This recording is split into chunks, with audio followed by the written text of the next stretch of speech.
Olá, bem-vindo ao canal Clã Nerd. A história começa quando um sujeito misterioso chamado Juso chega para um trabalho. Dizem a ele que só haverá uma pessoa de guarda, então deve ser fácil para ele. Juso está muito confiante em suas habilidades e diz ao seu associado para preparar a unidade de descarte. Ao chegar, ele logo desativa uma das câmeras. Ele entra em uma sala onde um acordo está sendo feito, e alguns capandas se perguntam quem ele é. Juso simplesmente os ignora e só pergunta se eles têm um isqueiro para acender um cigarro. Juso percebe que estão tentando abrir um cofre e imediatamente abre fogo contra eles. Apesar de estar em grande desvantagem numérica, sua habilidade é muito superior. Ele avança pela escuridão e vai eliminando cada bandido, um por um. Quando só resta um, o cara tenta fugir com a mala. Ele xinga sua má sorte, pois o velho é um assassino de aluguel que mata qualquer um se o preço for certo. Juso surge do nada, já que não gosta nada de ouvir esses rumores sobre si mesmo. Ele não elimina qualquer um e tem como regra acabar apenas com aqueles que chama de recuperáveis. O bandido implora pela vida, mas está apenas ganhando tempo. Ele tenta atirar de volta, mas Juso já se foi.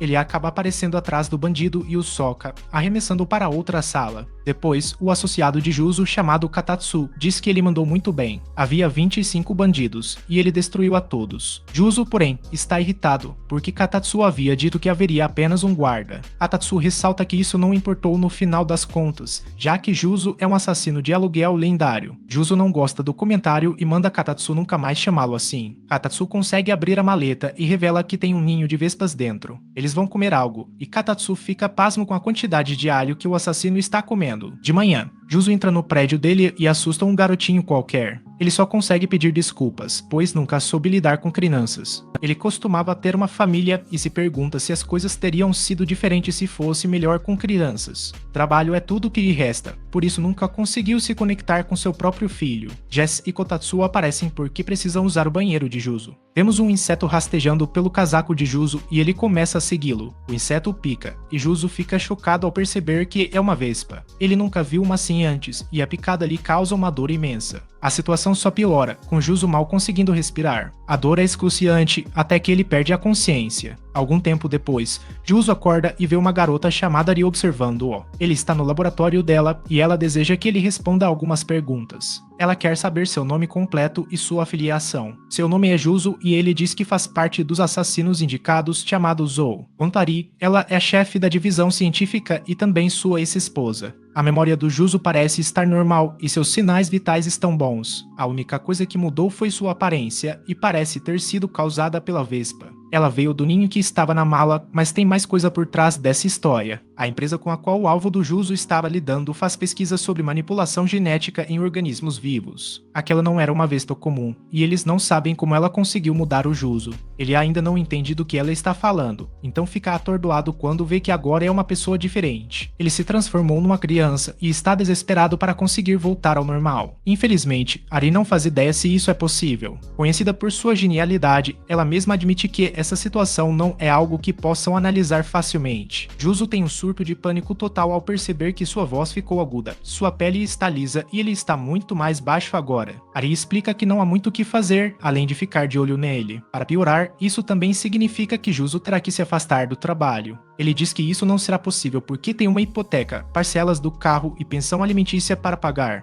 Nesse momento, Juso recebe uma ligação do seu chefe. O chefe não consegue acreditar que aquela voz fina pertence ao Juso, então Juso precisa confirmar para ele. Juso sabe que as coisas estão estranhas agora, mas ele garante ao chefe que ainda pode fazer seu trabalho. O chefe fica feliz em ouvir isso, porque tem um trabalho perfeito para ele. Juso está ansioso para voltar ao trabalho, mas fica chocado quando o chefe diz que quer que ele frequente o ensino fundamental. Ele explica que está pensando em matricular sua filha em uma determinada escola particular de ensino fundamental no próximo ano. Por isso, quer que Juso infiltre-se na escola e investigue por dentro. Juso fica furioso porque se sente enganado. O chefe fez parecer que era um trabalho de verdade, mas só quer que ele investigue uma escola para sua filha. Ari acha uma boa ideia, já que Juso abandonou os estudos antes de chegar ao ensino fundamental. O chefe lembra a Juso que ele será pago normalmente por esse trabalho, e isso desperta algo em nosso herói. Pouco tempo depois, Kotatsu fica impressionado ao ver Juso se preparando para a escola. Juso questiona por que precisa usar óculos, então Kotatsu explica o que são. Os óculos têm uma peça para o ouvido e também possuem uma câmera embutida. Kotatsu lembra Juso que, por dentro, ele ainda é um velho decadente, então dará suporte a ele. Enquanto se apronta, Juzo reflete sobre como isso é um completo desastre. Ele é péssimo com crianças e agora tem que ir para o ensino fundamental. Juzo não consegue recusar um trabalho remunerado, então ele vai para a escola. No primeiro dia de aula, o professor pede que todos se apresentem. Um garoto diz que quer entrar para o time de basquete e dar o seu melhor. Algumas meninas cochicham e comentam que aquele garoto é bem legal. Chega a vez de Juzo, que se apresenta de maneira constrangedora. Enquanto os alunos o encaram, ele diz que é um prazer conhecê-los. A situação só fica mais estranha enquanto ele fica parado ali, e ele simplesmente conclui dizendo que é isso. Ele logo ganha fama de ser antissocial e Katatsu o repreende pela péssima introdução. Misturar-se com a turma faz parte do trabalho de Juzo, então Katatsu manda que ele se esforce mais. Juzo volta à frente da classe e pensa em seus hobbies. Nada vem à mente, então decide falar de uma habilidade especial. Juzo ainda não sabe o que dizer e se pergunta se atirador de elite seria uma boa resposta. Isso surpreende toda a turma e eles ficam imaginando se ele é algum tipo de esquisitão. Ietatsu comenta que aquela foi uma resposta terrível. Então Juzo explica que ele estava falando sobre armas de Airsoft. Ele gosta de Airsoft e de jogar survival games. Essa é uma resposta melhor, mas alguns alunos ainda acham que ele é realmente sombrio. Algum tempo depois, finalmente acaba o primeiro dia de aula. Juzo diz que se o primeiro dia já foi assim, ele não vê nada de bom pela frente. Algumas garotas esbarram nele e se desculpam, chamando-o de garoto otaku. Ietatsu diz que pode eliminá-lo se quiser, mas Juzo responde que está tudo bem. Quando ele volta para casa, Kitatsu revela que preparou o jantar para Juzo. Ele se pergunta por que o outro está cozinhando em sua casa, mas rapidamente esquece isso ao perceber como a comida está boa. Kitatsu explica que se não tivesse feito nada, Juzo provavelmente só comeria um monte de alho. Um estudante do ensino médio cheirando a alho vai ser isolado rapidinho. O interesse de Juzo já era problemático o suficiente, então ele não pode continuar errando. Ele precisa manter sua identidade escondida e evitar qualquer confusão que possa levá-lo à expulsão. O principal é que, se ele não puder ir à escola, não receberá seu pagamento. No dia seguinte, Juzo retorna à sala de aula, mas só consegue pensar em como eram as coisas quando era criança. Ele foi acolhido pela organização e imediatamente passou por treinamento. Em seguida, foi lançado direto em campo para começar a trabalhar. Agora, com 39 anos, ele já passou por tudo isso. Ele já foi casado e até tem uma filha. Nesta fase da vida, estudar não parecia ser nada demais. Então, algo desperta dentro de Juzo ao experimentar como é estudar de verdade. Por alguma razão, ele fica incrivelmente inspirado e começa a fazer anotações. Juzo fica maravilhado ao aprender todo tipo de coisa nova sobre matemática. Ele nunca tinha pensado nos números dessa forma e mal pode acreditar que existe um mundo inteiro de números negativos. Juzo se entrega completamente e anota tudo como um louco. Quando a aula finalmente termina, ele se percebe chorando. Ele nunca teve essa experiência quando era mais jovem e só agora percebe que estudar pode ser divertido. Matemática, ciências, estudos sociais e até português. Juzo ama todas as disciplinas, aprendendo coisas que nunca soube e compreendendo-as em um nível mais profundo. Ele não consegue entender esse novo sentimento e se pergunta se é uma reação por nunca ter pensado antes. Ele evitava usar o cérebro para poder baixar a cabeça e apenas fazer seu trabalho. A pequena lição que está aprendendo agora está batendo nele mais forte que um gole de uísque depois do serviço feito. Naquela noite, Katatsu ficou horrorizado e se perguntou se havia algo errado ao encontrar Juzo em seu quarto. Na verdade, Juzo estava apenas estudando, mas diz que isso é um problema sério. O conteúdo do ensino médio é tão divertido para ele que é avassalador. Katatsu não consegue entender qual é o problema, então Juzo precisa explicar. Ele terminou sua revisão da lição de casa num instante, mas não parou por aí. Seguiu em frente e começou a fazer o estudo antecipado para o dia seguinte. Katatsu ajuda da única forma que sabe, preparando outra refeição extravagante. No dia seguinte, vemos que há um esquisito perambulando do lado de fora da escola. Aprender foi muito divertido para ele novamente, e ele gostou especialmente de estudos sociais. Juzo conseguiu relacionar o que estava aprendendo com sua própria experiência de vida, e isso tornou tudo muito melhor. Mas nem tudo são flores, já que Juzo ainda não se dá bem com crianças. Então Katatsu percebe uma confusão por perto. Um cara com uma máscara de panda dá um chute na cara de um guarda, e algumas garotas riem dele. Elas acham aquilo hilário, mas ficam aterrorizadas quando o homem avança na direção delas. O cara é um esquisitão de verdade, e Juzo se pergunta o que há de errado com ele. Katatsu comenta que são as mesmas garotas que falaram alto com o Juzo antes, então ele não deve ajuda nenhuma a elas. Juzo reconhece que elas são rudes, mas também têm a mesma idade que sua filha. Na fase em que está, Juzo não é mesquinho ao de negar ajuda só porque alguém foi grosso com ele. Kata também fica aterrorizado ao perceber que Juzo está prestes a fazer algo. Ele lembra desesperadamente que Juzo não pode arriscar sua identidade secreta. Juzo acalma e usa suas habilidades impressionantes impressionantes, criando uma pequena distração ao fazer um objeto cair da mão de um estudante.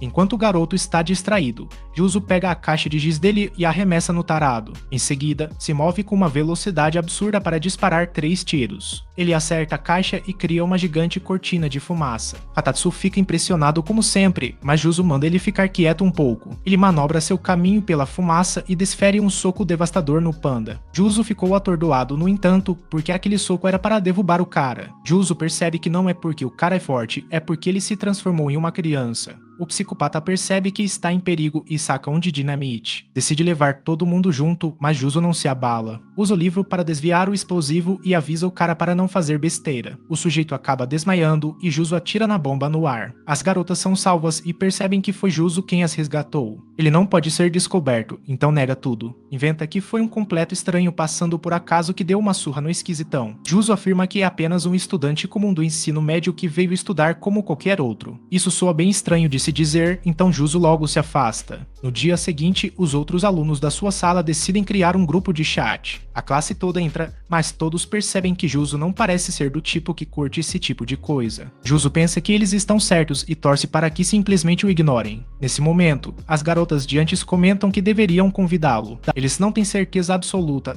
mas alguma coisa diz que deveriam agradecer o Juzo pelo que aconteceu no outro dia. Juzo não está nem aí para isso e diz que podem adicioná-lo se quiserem. Naquela noite, Juzo começa a se arrepender da decisão. O grupo do chat anda absurdamente rápido, e ele não consegue acompanhar nada do que estão falando. As notificações não param de chegar, e ele não sabe como fazê-las parar. Juzo implora por piedade e conclui que o ensino médio é brutal. Mais tarde, Juzo reflete sobre como se sente muito melhor agora do que depois de terminar qualquer um de seus trabalhos antigos. As coisas não estão tão ruins, então ele vai se empenhar por mais algum tempo. Pouco depois, Ari liga para ele sobre a Vespa. Esse bicho não existe na natureza e foi criado artificialmente. A empresa por trás disso se chama Matsuko Pharmaceuticals, que cresceu rapidamente nos últimos 10 anos e se tornou a segunda maior companhia de todo o país. Para complicar ainda mais, a filha do presidente da empresa estuda na mesma classe do Juzo. Ela se chama Noren, e o Ari tem uma sugestão. Juzo pode entrar em contato com ela, talvez consiga obter informações úteis. No dia seguinte, Katatsu diz que não acredita que o Juzo ficou viciado em estudar. A única explicação que ele acha que faz sentido é que o Juzo está aprendendo tanto para poder ampliar o tipo de trabalho que faz. Juzo responde que não é isso, ele estuda só porque acha divertido. Akara e Baba dão um alô para ele, mas ele fica meio sem graça. Eles estão de boa com ele agora, então dizem que ele deveria entrar mais no grupo de conversa. Quando ele chega na aula, lembra que sua missão é ser amigo do Noren. Norton é super popular e exibe seu talento atlético na corrida. Todos os caras ficam babando nela e ela claramente se irrita com isso. Ao relembrar, vê-se que Juzo discordou da sugestão de ele ir. Norton só é filha do presidente da empresa, então provavelmente não sabe muito da situação deles. Eri concordou com a avaliação dele, mas Norton é a única pista que eles têm agora. No fim da aula, Kotatsu diz que Juzo é um solitário porque nunca conversa com ninguém. Juzo comenta que tem uma diferença de 20 anos entre ele e todo mundo, então seria ainda mais estranho se ele se encaixasse. Ele curte estudar, mas esse não é lugar para um cara velho como ele. Ele acha que o melhor seria voltar ao normal e sair daqui o quanto antes. Para isso, vai precisar conversar com a Norin para saber se ela sabe de algo. Pergunta se ela tem um minuto para falar, mas ela logo o chama de esquisito. Não tem interesse em conversar com ele, então manda ele sumir. Juzo foi surpreendido e saiu de lá o mais rápido que pôde. Na saída da sala, Juzo desaba depois da conversa. A coisa mais triste que um cara mais velho pode ouvir é ser chamado de pervertido,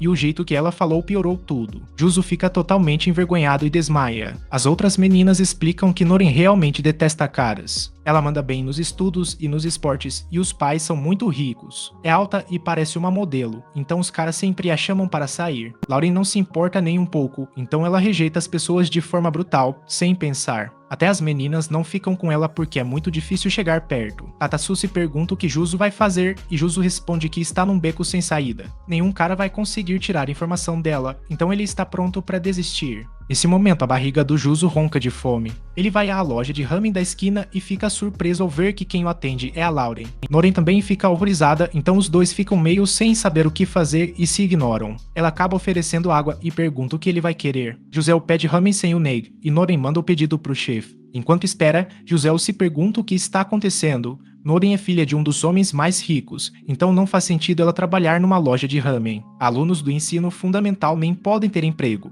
então ele começa a achar que pode ser só uma garota que parece com ela. É um grande mistério, mas o Juzo decide comer antes de tentar descobrir. O ramen está incrível, bem melhor do que parecia à primeira vista. A qualidade dos macarrões e dos acompanhamentos nem chega perto do que ele já experimentou. Até o caldo parece de outro mundo, e ele diz que a profundidade do sabor é sensacional. Juzo está totalmente focado na comida, mas a Norino o interrompe. Ela diz que, quando a loja fechar, vai procurá-lo para encontrá-lo nos fundos. Quando se encontram, ela se pergunta o que ele está fazendo ali. Juzo explica que mora por aqui e Noran xinga a própria má sorte. Esse lugar fica longe da estação de ônibus e não tem nenhum de encontro, então ela deseja que seja o último lugar que alguém da escola apareça. Depois, ela implora a Juzo que guarde isso em segredo. Para ele não é problema, então eles começam a caminhar juntos. Noran conta que vai para casa sozinha todo dia depois da aula e Juzo se pergunta por que ninguém a leva de carro. A família dela é bem rica, então provavelmente não seria um problema. Noran simplesmente explica que odeia esse tipo de coisa. Sobre a loja de ramen, ela pertence ao tio dela. Ela não recebe pagamento, é mais como se estivesse ajudando um parente. Noren admite que a família dela é extremamente rica. Ela também reconhece que as pessoas acham ela bonita, então não pode negar que foi abençoada. O lado ruim é que os pais dela estão sempre apresentando caras que acreditam ser bons futuros maridos. Os caras nunca sabem nada sobre ela e sempre a encaram da mesma forma. No fundo, Norton só pensa no nojo que esses caras dão. Agora que ela está no ensino fundamental, os meninos da classe a olham da mesma maneira. Juzo fica chocado porque não entende por que ela odeia tanto os caras. Norton, então, surpreende ao ser positiva, dizendo que é por isso que quer ter sua própria loja de ramen um dia. Juzo fica realmente confuso, já que essas duas coisas não parecem ter ligação. Lauren explica que detesta a visão antiquada da família. Eles acreditam que as mulheres devem se casar cedo para se tornarem donas de casa o quanto antes. Noren prefere se virar por conta própria e preservar o sabor do ramen do tio. O tio virou chefe de ramen porque odiava a ideia de ficar só rodeada de gente rica. Sempre que Noren estava triste, ele simplesmente fazia um ramen para ela, sem dizer nada. Noren diz que Juzo lhe lembra o tio, mas não entende o motivo. Juzo a surpreende ao dizer que ela deveria fazer o que quiser, só porque é filha deles. Não quer dizer que tem que viver do jeito que os pais desejam. Juzo então concorda que o ramen do tio dela é delicioso. Noren fica super empolgada porque adora conversar sobre ramen. Ela ficou ainda mais feliz hoje, porque deixaram ela ajudar no preparo. No fim, o passeio termina quando chegam perto da casa do Juzo. Noren fica bem séria e lembra-lhe que a conversa não dá-lhe o direito de começar a se fazer de amigo dela na escola. Eles se separam, mas a situação dá uma virada sombria quando alguém sequestra Lauren. Juzo não tem tempo suficiente para ajudá-la e fica se perguntando como isso podia acontecer. Faz sentido, já que o pai da Lauren é dono de uma grande empresa que anda envolvida em coisas bem duvidosas. Existem vários motivos para alguém querer alvejá-la, então ele manda o Katatsu investigar. Katatsu consegue a placa do carro, mas há grande chance de ser falsa. Depois, Katatsu se pergunta o que Juzo estava fazendo enquanto começa a correr. Juzo lembra que tem uma bala com transmissor na bolsa, então ele vai usar isso. Katatsu não acredita que ele vá tentar persegui-los, porque já é muito tarde. Eles estão dirigindo muito rápido e já estão bem longe. Para piorar, a bala com transmissora de pistola. Mesmo que Juzo os encontre, a loja deles seria impossível de alcançar. Juzo diz que eles já sabem tudo isso e lembra o amigo que faz isso há anos. Juzo carrega sua arma com o transmissor, mas Katatsu diz que a mira não serve de nada de tão longe. Juzo manda ele ficar quieto porque vai usar o instinto. Ele mira bem acima do veículo e dispara. Incrivelmente, acerta o alvo e agora consegue ver a localização no app. Juzo lembra que só provou aquele ramen delicioso uma vez. Vai salvar Noren, mas o objetivo real é proteger a pessoa que vai receber a receita do ramen. No esconderijo, os capandas dizem a Noren que não se preocupe. Claro, eles são nojentos, e Noren fica enojado com eles. O líder dá uma lição a um deles e lembra de fazer o trabalho direito. Ele pede desculpas a Noren pelo comportamento daquele cara, e diz que vai acabar com a própria vida depois. Em troca, ele tem apenas uma pergunta. É que Noren conte a ele sobre a droga ultra-secreta que a empresa do pai dela está desenvolvendo. Ele tem certeza de que ela sabe, mas Noren nega. Infelizmente para ela, o cliente deles informou que Noren sabe. Noren afirma que não sabe porque nunca ouve falar do trabalho do pai. Esses caras são bem cruéis e estão determinados a descobrir a verdade. O líder revela que sabe que ela trabalha na loja do tio. Ele conta que foi lá no dia anterior e a comida estava péssima. Nem chamaria isso de comida, e acha que um lugar assim deveria ser tirado do mapa. A discussão discussão termina com ele falando para destruir tudo, e Norin fica horrorizada. Ela grita que o tio dela não tem nada a ver com isso. O cara não se importa, Norin realmente não sabe qual seria o segredo e tenta imaginar o que poderia ser. As coisas vão ficar muito ruins, mas o cara acaba levando um tiro na cabeça. É o Juzo e ele está furioso porque alguém insultou aquele ramen delicioso. Juzo não pode deixar que a Norin veja quem ele realmente é, então coloca um saco na cabeça dela. Os capangas ficam curiosos sobre quem é esse garoto, mas Juzo explica que é muito mais velho que eles. Antes de espancar todo mundo, ele dá 2 conselhos como quem tem mais idade. Primeiro, diz que não devem chamar de ruim a comida que alguém fez para eles. Os caras o interrompem antes que ele termine, então Juzo derruba todos eles. A Tatsu fica surpreso ao ver que Juzo está usando munição não letal. Juzo simplesmente diz que não vai matar ninguém enquanto não está de serviço. Depois descobrem que ainda tem um monte de criminosos no prédio. Sair daqui com o Norton será impossível, e Katatsu fica se perguntando o que Juzo vai fazer. Juzo declara que vão dar uma volta e coloca o Norton numa plataforma. Ele usa isso para pegar um cara de surpresa e deixa ele inconsciente. Eles encontram mais bandidos fora da sala, mas Juzo se esconde atrás do caçamba e elimina eles. Norton está enjoado enquanto a empurra, mas não dá para parar. Juzo usa a caçamba para bloquear mais tiros e continua abrindo caminho. O prédio é grande, então ele demora um pouco para eles escaparem. Quando finalmente saem, o cara que apareceram antes volta num caminhão. Ele desistiu do trabalho e agora só quer atropelá-los. Juzo atira nele, mas descobre que o veículo é à prova de balas. Katatsu fica horrorizado, porque a situação só piora. Se Juzo estivesse só, talvez se safasse, mas agora tem que proteger Norin. Por sorte, Juzo tem um plano. Ele joga Nori no carrinho. Em vez de atirar nele, lança Nori contra o caminhão e arremessa outra coisa que pegou pelo caminho. O arremesso é extremamente preciso e faz o caminhão virar. Juzo finalmente dá seu segundo conselho e admite que ele pode ser meio antiquado. Ele afirma que qualquer homem que não trata uma mulher com gentileza é um lixo total. A missão de resgate dele termina, então ele usa um spy especial para fazer Nori dormir. Nesse momento, Juzo percebe que esqueceu seu guia de estudo dentro do prédio. Na manhã seguinte, Nori se pergunta se tudo foi um sonho. Ela ainda tem alguns ferimentos, o que mostra que tudo realmente aconteceu. Então ela lembra da voz da pessoa que a salvou e se pergunta se era mesmo quem ela pensa. Ela confronta Juzo e pergunta se ele a salvou. Juzo finge que não entende o que ela está falando e pensa que talvez ela esteja se referindo à conversa que tiveram. Ele muda de assunto rápido e diz que tem um pedido. Quer aparecer de vez em quando para comer aquele ramen e pede que ela pague a próxima tigela. Ela concorda, mas ele diz que não vai colocar nenhum extra. Obrigado muito por assistir ao vídeo. Por favor, inscreva-se no canal e ative o sino para receber mais vídeos. Se você gostou do conteúdo, não esqueça de deixar um comentário para pedir mais episódios. Obrigado!